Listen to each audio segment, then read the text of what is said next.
Breaking news from France. ዘረፋውን የገለጹት ወደው አይደለም። Pas nickel, j'ai fait ce que j'ai pu en une semaine. Where police have arrested 5 more people over the Louvre jewelry theft. መጥፎ ምሳሌ እንደሚሆን ያሰጋል። የአልማዝና እንቁ ጌጣጌጥም የለም። Because it is our history. እዚያን ሁሉ ዘመን ጉድ ዛሬም ሙዚየሙን ተከትሎታል። Paris prosecutor confirming those arrests.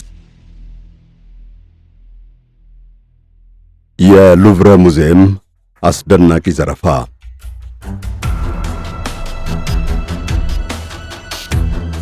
በዓለም እጅግ ከፍተኛ ጥበቃ ከሚደረግላቸው ሙዚየሞች አንዱ የሚባለው የፈረንሳዩ ሉቭረ ሰሞኑን መዘረፉ ትኩረት የሳበ ዜና ነበር።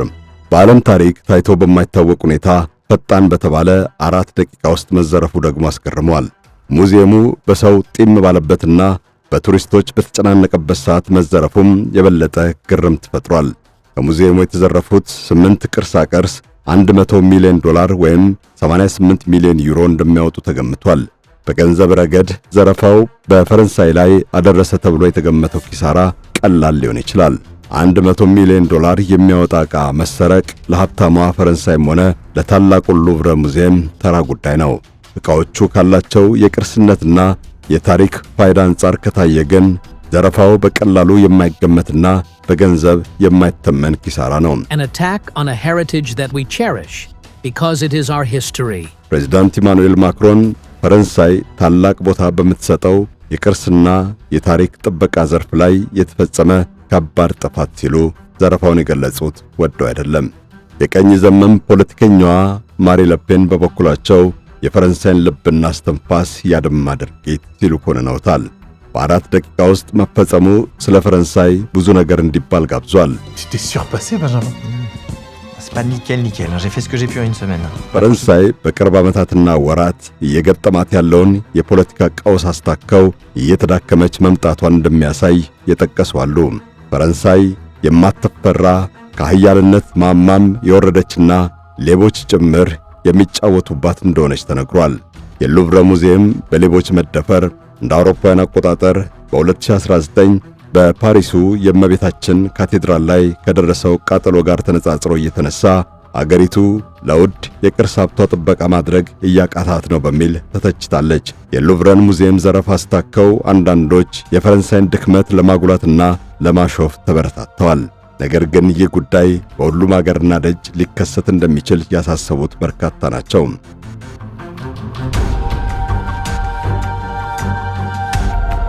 ጸሐፊው ጌዲዮን አያና እንደሚያትተው ታላቁ ሉቭረ መዘረፉ በመላ ዓለም የሚገኙ ሌሎች ሙዚየሞችም እንዲደፈሩ የሚያነሳሳ መጥፎ ምሳሌ እንደሚሆን ያሰጋል። ከ4 ያልበለጡ ሌቦች ፈረንሳይን በ4 ደቂቃ ሿሿ ከሰሯት እኛም የፈለግነውን ሙዚየም ባሻን መንገድ መዝረፍ እንችላለን የሚል ጀብደኝነት የሚሰማቸው ሌቦች በየሀገሩ እንዲፈጠሩ ያደርጋል የሚል ጥርጣሬ ሰፍቷል። በዛሬው ዝግጅታችን አስገራሚውን ስርቆት ከሙዚየሙ አስደናቂ ጉዳዮች ጋር አካተን እናወጋችኋለን። ነግበኔ ብሎ መስማት ደግ ነውና ኢትዮጵያን ጨምሮ ውድ የታሪክና የቅርስ ሀብት ባለቤት የሆኑ አገራት እንዲማሩበትም ያደርጋል። አብዱ ሰመድ መሐመድ እንድትከታተሉን ጋብዛችኋለሁ።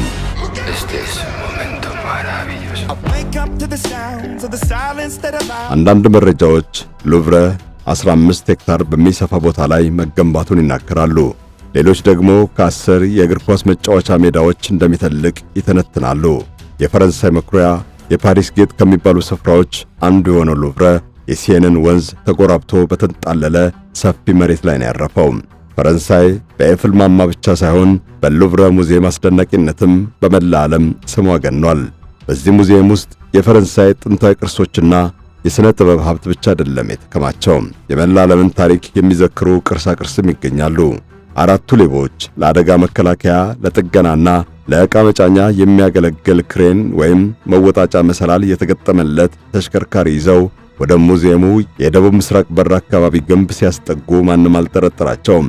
ከመካከላቸው ቢጫ የማንጸባረቂያ ሰደርያ ጃኬት ያደረጉ ነበሩ። የአደጋ ጊዜ ሠራተኞች አለዚያም ጠጋኞች ናቸው ብሎ አላፊ አግዳሚው እንዲያስብ ማድረጉ ተሳክቶላቸዋል። ሁለቱ ሌቦች በክሬኑ ተንጠላጥለው የሙዚየሙን የፎቅ መስኮት መስታወት ሰብረው ወደ ውስጥ ገቡ። ቀሪዎቹ ሁለቱ ደግሞ እነሱ ጌጣጌጥ ዘርፈው ሲወጡ በሞተር ብስክሌት አፈናጠዋቸው ለማምለጥ ተዘጋጅተው ከውጭ ጠብቀዋቸዋል። ነገሮች በቅጽበት ነው የተከናወኑት። ሙዚየሙ ዘወትር ጠዋት 3 ሰዓት ላይ ለጎብኚዎች ይከፈታል።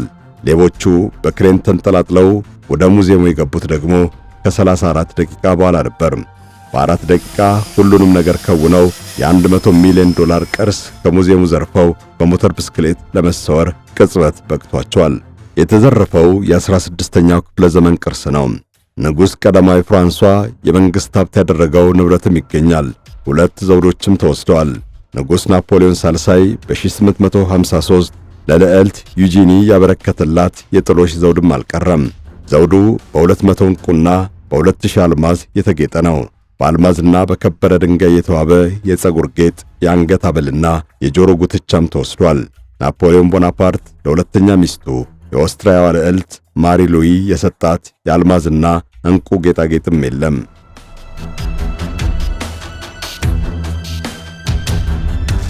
የፈረንሳይ መንግሥት ሌቦቹን ፍለጋ 100 ፖሊሶችን አሰማርቷል። ሌቦቹ ቢያዙ እንኳ ቅርሶቹ ምንም ሳይሆኑ ይገኛሉ ወይ የሚለውን በእርግጠኝነት መመለስ አይቻልም። የሙዚየም ዘራፊዎች በቀላሉ አያዙም። በተለይ ውድ ቅርሳ ቅርስ ማደን የለመዱት ብዙ ጊዜ ጭራቸው አይገኝም። ቢደረስባቸው እንኳ ቅርሳ ቅርሱን ነቃቅለውና ቅርጽ ለውጠው ስለሚሸጧቸው እንደነበሩት የሚመለሱበት ዕድል ይጠባል። የሙዚየምና ቅርስ ዘራፊዎች በአብዛኛው እጅግ የሰለጠኑ ናቸው። የረቀቁ ሌቦች ስለሆኑም የቅርሶቹን ዋጋ በቅጡ ይረዳሉ። ብዙውን ጊዜም ደብዛቸውን አጥፍተው መሸሸግ በደንብ ይችሉበታል። የሉቭረ ሙዚየም ዘረፋም አይደረስበትም የሚል ሰፊ ግምት ተሰንዝሯል። የለንደኑ ብሪታንያ ሙዚየም በቅርብ ዓመታት በተደጋጋሚ ተዘርፏል። 2000 ቁሳቁስ ሌቦች እጅ እንደገባ የሙዚየሙ የቀድሞ ሰራተኛ ይናገራሉ። ሙዚየሙ የተዘረፈውን ቅርስ ለማስመለስ ጥረቱን ቢቀጥልም ተቸግሯል። ዕቃዎቹ በድረ ገጾች ነው የሚሸጡት። ይህም ሆኖ ዘራፊውን አድኖ ማስመለስ ቀላል አይደለም። የብሪታንያ ሙዚየም የቀድሞ ሰራተኛ እንደተናገሩት የዋስትና ሰጪ ኩባንያዎች ቅርሳ ቅርሱን ላገኘ ወይም ያለበትን ለጠቆመ ወረታ እንደሚከፍሉ ቢያስነግሩ ራሱ የሚሰማቸው አይኖርም። የሉቭረ ሙዚየም ተደጋጋሚ ጉዳት ደርሶበታል። ስርቆት ተፈጽሞበታል። በ1911 የሊዮናርዶ ዳቪንቺ ሞናሊዛ ስዕል ተሰርቆ ነበር። ከ2 ዓመታት ፍለጋ በኋላ ነው የተገኘው። በ1956 ደግሞ አንድ ጎብኚ ቀለም ደፍቶበት አበላሽቶታል። ከዛን ጊዜ ወዲህ ነው ጥይት በማይበሳው መስታወት ተከልሎ የተቀመጠው። የሉቭረ ሙዚየም ውድ ንብረት የሆነው የሞናሊዛ ስዕል በ2024 በኩባያ የተሞላ ፈሳሽ ወርውረው ያቆሸሹት ሰዎች ተይዘዋል። ከ4 ወራት በፊትም ሰራተኞች አምፀው ሙዚየሙ መዘጋቱ ይታወሳል። የሉቭረ ሙዚየም በ2024 8.7 ሚሊዮን ጎብኚ አስተናግዷል። ከቅርብ ዓመታት ወዲህ በጎብኚዎች ብዛት እየተጨናነቀ ነው። ሙዚየሙ ከጎብኚዎች ብዛት ጋር የሚመጣጠን ሰራተኛ የለውም። ባለፉት 15 ዓመታት ከነበሩት 2000 ሰራተኞች የቀሩት 200 ያክል ናቸው። ይህ አይነቱ ክፍተት ታላቁን የሉቭረ ሙዚየም ለአሳፋሪ ዘረፋ እንዳጋለጠው ይታመናል። ለፈረንሳይ ሙዚየሞች ዘረፋ አዲስ ነገር አይደለም። ከአንድ ወር በፊት ሊሞዥ በተባለች ከተማ ከሚገኘው አድሪያ ዲቡሽ ሙዚየም የሸክላ ቅርሳ ቅርስ ተዘርፏል። እነዚህ ዕቃዎች በድምሩ ወደ 11 ሚሊዮን ዶላር ወይም 9.5 ሚሊዮን ዩሮ ያወጣሉ። የዛሬ ዓመት ደግሞ ከፓሪስ ኮኛክዤ ሙዚየም 7 ውድ የታሪክ ቅርሳ ቅርስ መወሰዳቸው ታውቋል።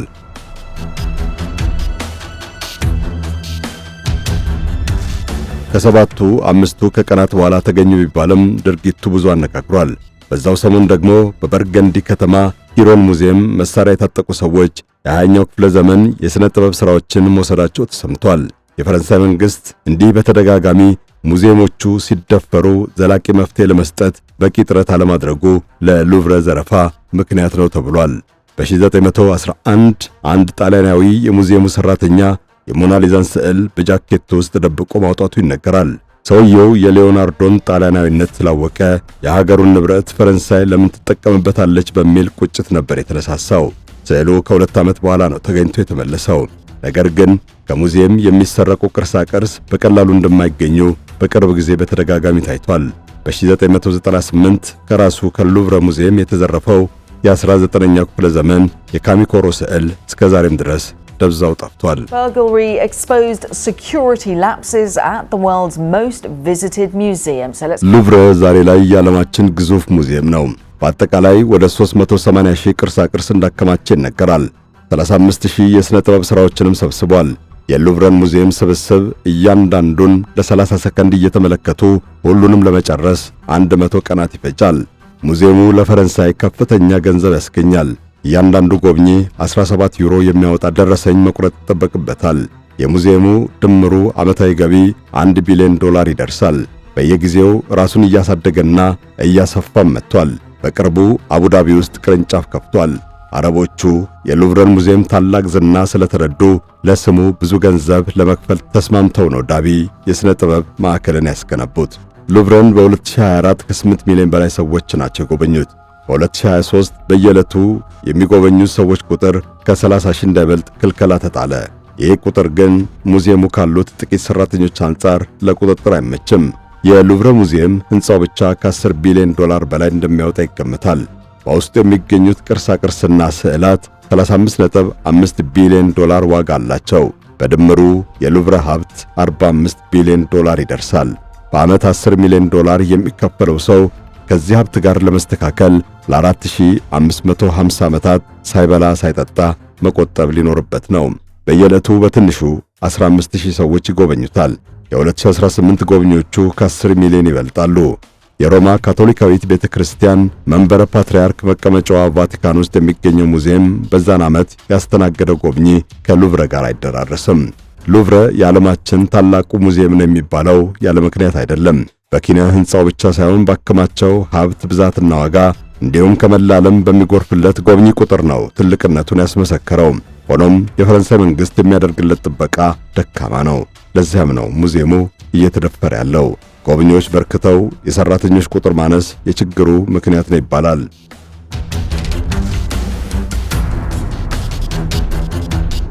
ሉቭረ ሙዚየም በ1190 የተገነባው ለምሽግነት ታስቦ ነበር። ነገር ግን የሴንን ወንዝ በአንድ ጎኑ ስለተጎራበተ ለከለላ አያመችም ተብሎ ቀስ በቀስ ወደ ቤተ መንግሥትነት ተቀየረ። በ1793 ነው ሙዚየም የሆነው። ናፖሊዮን ቦናፓርት በነገሰ ጊዜ መጠሪያውን በራሱ ስም እንደለወጠው ይወሳል። የሉቭረ ሙዚየም 8 የአውደ ርዕይ ምዕራፋት አሉት። ሕንፃው በ210000 ስኩዌር ሜትር ላይ ነው ያረፈው። ምድር ቤቱን ጨምሮ ከነፎቆቹ 244000 ስኩዌር ሜትር የሚሰፋ የአውደ ርዕይ ማካሄጃ ቦታ ታድሏል። ከዚህ ውስጥ 70000 ስኩዌር ሜትሩ ለቋሚ ቅርሳቅርስና ለሥነ ጥበብ ማሳያነት ተከልሏል። ቀሪው የጊዜያዊ አውደ ርዕይ ማካሄጃ ነው። ከምድር ቤቱ እስከ ፎቁ ድረስ ያሉት አዳራሾች ቢቀጣጠሉ 14 ኪሎ ሜትር ይረዝማሉ። ቲዩለሪ ከተባለ መናፈሻ ጎን የሚገኘው የግዙፉ ሉቭረ ኪነ ሕንፃ በሐሌታ ሐቅ ቅርጽ ያማረ ነው። ከ5 በሮች ውስጥ ዋናው መግቢያ የመስታወት ፒራሚድ ነው። በሕንፃዎቹ ግራና ቀኝ መሃል የቆመው ፒራሚድ በራሱ ታዋቂ ምልክት ሆኗል። የፒራሚዱን ንድፍ የሠራው ትውልደ ቻይና አሜሪካዊ ከያኒ ሕንፃ ሊዮ ሚንግ ፔ ነው። ይህ ጥበበኛ በ102 ዓመት ዕድሜው በ2019 ነው ያረፈው። በበርካታ አገራት ከነደፋቸው ውብ የኪነ ሕንፃ ሥራዎች ሁሉ የሉቭረ ሙዚየም የመስታወት ፒራሚድ ነው ዝነኛ ያደረገው። በ1989 የተሠራው ባለ 21 ሜትር በር ጎብኚዎች ወደ ሙዚየሙ ምድር ቤት እንዲገቡም ያስችላል። በሉቭረ 7500 ውድና ዓለም አቀፍ ዕውቅና ያላቸው ስዕላት ይገኛሉ። ከእነዚህ ውስጥ 66 በመቶ ያክሉ የፈረንሳውያን ብሩሽ አርፎባቸዋል። አያሌ የጣሊያን ሰዓሊያን ሥራዎችም አሉ። ከሊዮናርዶ ዳቪንቺ ስዕላት መካከል ከሩብ የሚበልጡት የሙዚየሙ ንብረት ናቸው። ዳቪንቺ ከሞናሊዛ ውጪ በዕድሜ ዘመኑ 24 ስዕል አበርክቷል። ከነዚህም 6ቱ ሉቭረ ውስጥ ተቀምጠዋል። የሞናሊዛ ስዕል በ1804 ነው እዚህ መታየት የጀመረው። የማትታወቀው ሴት ድንግልና፣ ከቅድስት አን ጋር ያለው ሕፃን፣ የኮረብቶቹ ድንግልና፣ መጥምቁ ዮሐንስ የተባሉት የዳቪንቺ ስዕላት በሉቭረ ይጎበኛሉ። የአውሮፓ የተሐድሶ ዘመን ጣሊያናዊው ታላቅ ሰዓሊ ፓውሎ ቬሮኔዝ በ1563 ያቀለመው የኢየሱስ ክርስቶስ የቃና ዘገሊላው ሰርክ የሚል መጠሪያ ያለው ውድ ስዕል ነው። ከክርስቶስ ልደት በፊት በ110 ዓመት ዓለም አካባቢ ግሪኮች አፍሮዳይት ሜሎስ ለሚሏት የፍቅር ጣዖት የቀረጹት ቪነስ ደሜሎ የተባለው የቆንጆ ሴት የእብነ በረድ ሐውልትም በሉቭረ ይገኛል። በታዋቂው ፈረንሳይ ሰዓሊ ዩጂኒ ደላክሩዝ የተሳለው የሁለተኛው የፈረንሳይ አብዮት መታሰቢያ ውድ ስዕልም አለ። ዓለምን የመግዛት ሕልም የነበረው ናፖሊዮን ቦናፓርት በ1803 ሙዚየሙን በራሱ ስም በማድረግ በወረራ ከያዛቸው አገራት ብዙ ቅርሳቅርስ ዘርፎ አከማችቶበታል። የእሱ ዙፋን ሲገረሰስ ነው መጠሪያው የተመለሰው። በወረራ ከዘረፈውም ቅርስ 5000 ያክሉ ወደ የመጣበት ተሸኘ።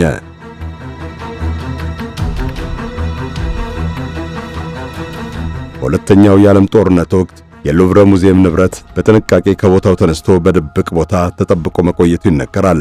ፈረንሳይን በሁለት ሳምንታት ጦርነት የወረረው የጀርመን ናዚ መሪ አዶልፍ ሂትለር ስዕል ያፈቅራል፣ ሰዓሊም ነበር። በወረራቸው የአውሮፓ ሀገራት በሙሉ ውድ የሥነ ጥበብ ሥራዎችንና ቅርሳ ቅርስ አዘርፏል። የፓሪስ ሰዎችም ለሉቭረ ሙዚየም ቀድመው ባይጠነቀቁ ዕጣ ፈንታው ተመሳሳይ በሆነ። የሉቭረ ሙዚየም ዝና ከሁሉ በላይ የናኘው በሊዮናርዶ ዳቪንቺ ሞናሊዛ ነው። ሞናሊዛ ለሉቭረ ዋና የገቢ ምንጭ ነው።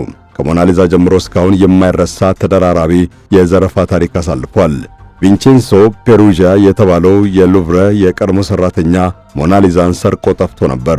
ወንጀሉን ለማጣራት በተደረገው ምርመራ ታላቁ ሰዓሊ ፓብሎ ፒካሶና ገጣሚ ጊዮም አፖሎኒ ለፖሊስ ቃል ለመስጠት መገደዳቸውን ታሪክ ከትቦታል።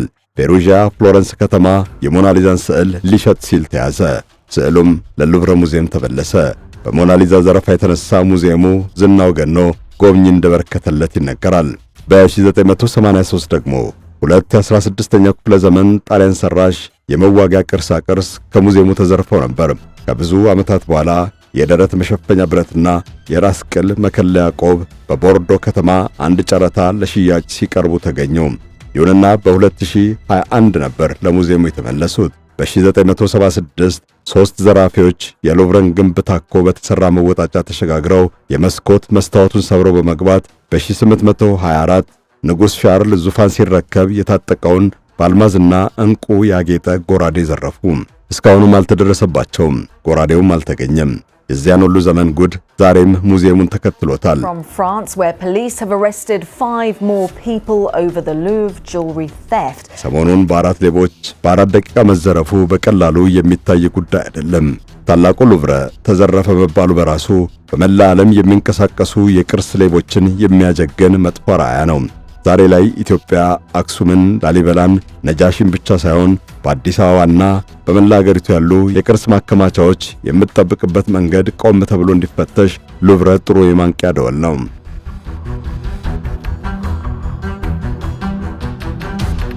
ቅርስ ከተሰረቀና ከጠፋ ለማስመለስ ይከብዳል። ወንጀሉም የተወሳሰበ ነው። ዳግማዊ አጼ ቴዎድሮስን ለመውጋት ወደ ኢትዮጵያ የመጣው ጀነራል ናፒየር መራሽ የእንግሊዝ ጦር በ15 ዝሆንና በ200 በቅሎ ጭኖ የወሰደው ቅርስ እስከ ዛሬም ድረስ ተመልሶ አላለቀም። የናፒየር ሰራዊት 500 ጥንታዊ መዛግብትን ዘርፏል። ከነዚህ ውስጥ 150ዎቹ ወድመዋል። 350 ያክሉ በለንደን ብሪታንያ ሙዚየምና በሌሎች ከተሞች መበታተናቸው ተረጋግጧል። 2021 ላይ ቅርሳ ቅርሱ ቢመለሱም በአውሮፓ ውስጥ ዛሬም ብዙዎቹ እንዳሉ ይነገራል። በሁለቱ ዓመታት የሰሜን ኢትዮጵያ ጦርነት ወቅት ከ1700 በላይ የተመዘገቡ ቅርሳ ቅርስ ከአማራና ትግራይ ክልል መዘረፋቸው ይታወቃል። ከደሴ ቤተ መንግሥት ከሃይማኖት ተቋማትና ከሙዚየሞች ነው ቅርሳ ቅርሱ የተወሰዱት። ከመካከላቸው 400 ያክሉ ሙሉ ለሙሉ ወድመዋል።